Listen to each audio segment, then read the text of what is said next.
think it's a reflection of the reality of the U.S.-China relationship, which is that although economics drives most of the relationship, that increasingly we have a larger number of strategic interests that we share with the Chinese, and even in those areas where we have divergent strategic interests, we want to be talking with them about where we're going, where we think they're going, and how we can perhaps resolve those differences.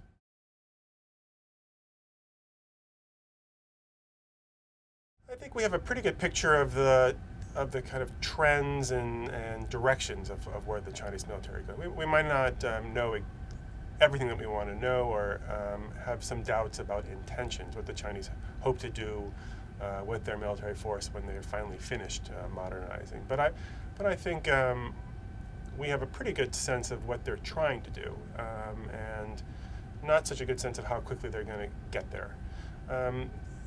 The question of threat depends upon what type of scenario you're thinking about.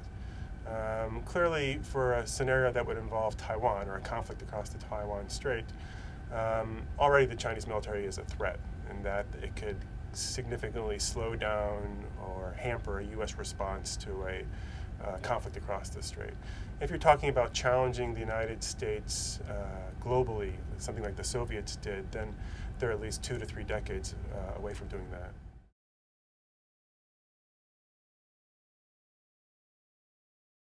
I think it's too early to tell. I think we've already seen some evidence that it can play a positive role. For example, the sending of a Chinese sending of 3 Chinese Navy ships out to the Gulf of Aden to deal with the pirate issue off the coast of Somalia. That was clearly a positive. There's been increasing cooperation and exercises with a lot of the countries of ASEAN, with the Association of Southeast Asian Nations. So that clearly, I think, is all positives. On the negative side, going back to what I said about intentions, we're not sure what the Chinese goals are long-term in the region, and clearly the ability to project power farther away from China, away from the coast of China, clearly gives the U.S. Navy some cause for concern, and some of China's neighbors as well.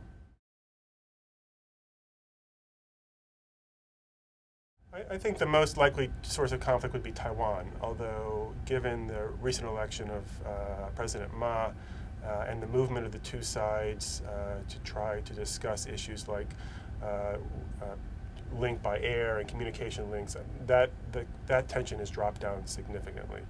I think the resource issue is unlikely to cause any tension in the near term. I think the Chinese have decided, at least now, to rely on the market for most of their resource supplies.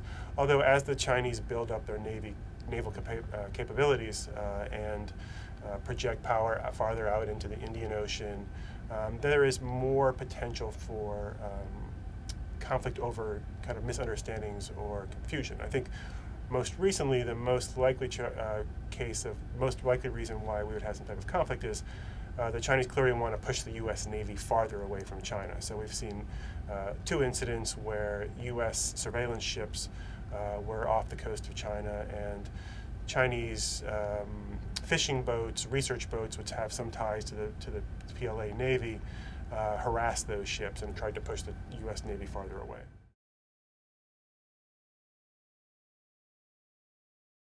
I think it could be very likely to be a spark. I think, given what happened before with the U.S. spy plane over Hainan and when the U.S. EP-3 was forced down, the difficulty the two sides had in communicating with each other immediately after it happened, you could see again a similar kind of set of misunderstandings kind of spiraling out of control. We have been trying to talk to the Chinese about how do we deal with these issues. The installation of a hotline between the two sides might help reduce those tensions, but I think that's probably the most likely cause.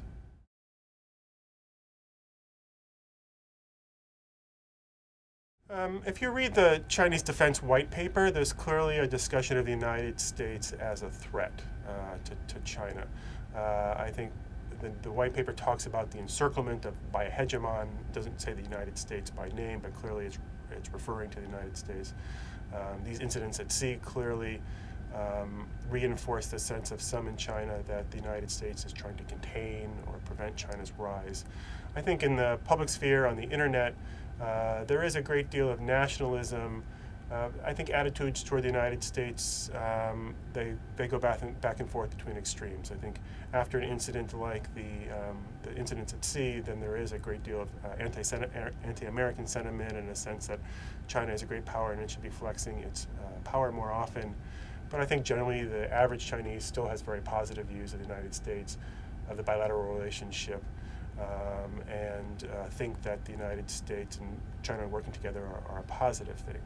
I think one of the issues for the Chinese leadership is rising expectations, which is that if you continually talk about how China is becoming a great power and you discuss the Chinese military power, eventually the Chinese people are going to expect you to use it. And at least be more assertive or forward-leaning than the Chinese have traditionally been. I think one of the characteristics of the Chinese foreign policy over the last 2 decades has been to let other countries take the lead. And eventually the Chinese people are going to expect China to do more.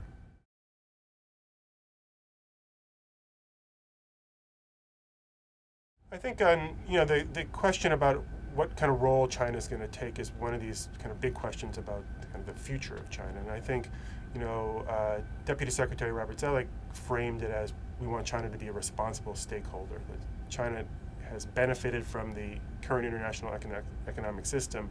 It's benefited from the international institutions the United States built after World War II and open and free trade, and that because it has benefited so much, China increasingly has to take a role in maintaining those institutions, which means contributing money, people, ideas to the system. I think the Chinese have been very happy recently to say we are responsible, that we are doing things in North Korea.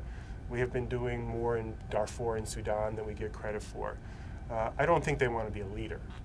They are not comfortable right now saying, well, in fact, these institutions don't work. We think we should have new types of institutions.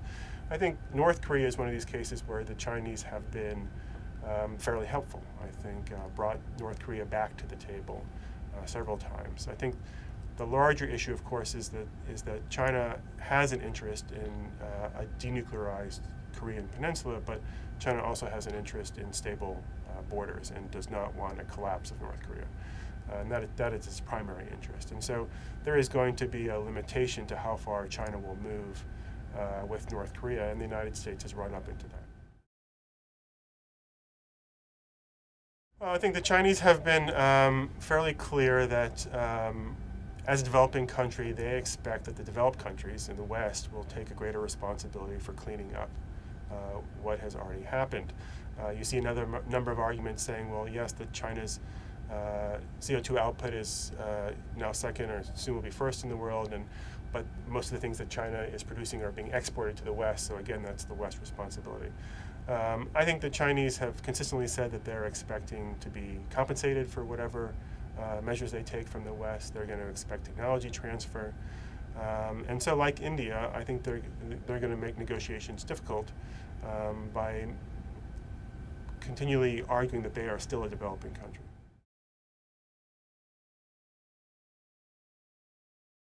I mean, I think right now that the Chinese are fairly happy to allow the U.S. Navy to continue to create the commons, right? That they can take advantage of open naval and sea lanes of communication, and I think the Chinese are pretty happy with that right now. I don't think that's their long-term goal. I think long-term they want the Chinese Navy to be able to have some capabilities there.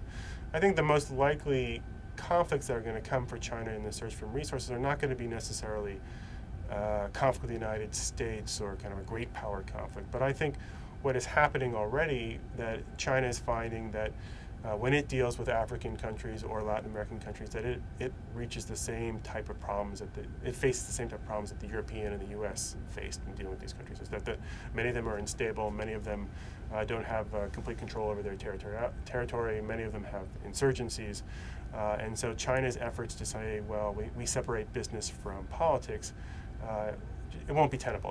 They won't be able to continue acting in that way. And you can already see in some states that there's been a pushback. Places like Zambia, where civil society, NGOs have said to the Chinese, you have to be operating in a more responsible way. So I think that's the more likely way that the source for resources is going to cause a conflict. I don't see a kind of U.S. and China trying to get equity stakes in resources as being a major source of conflict.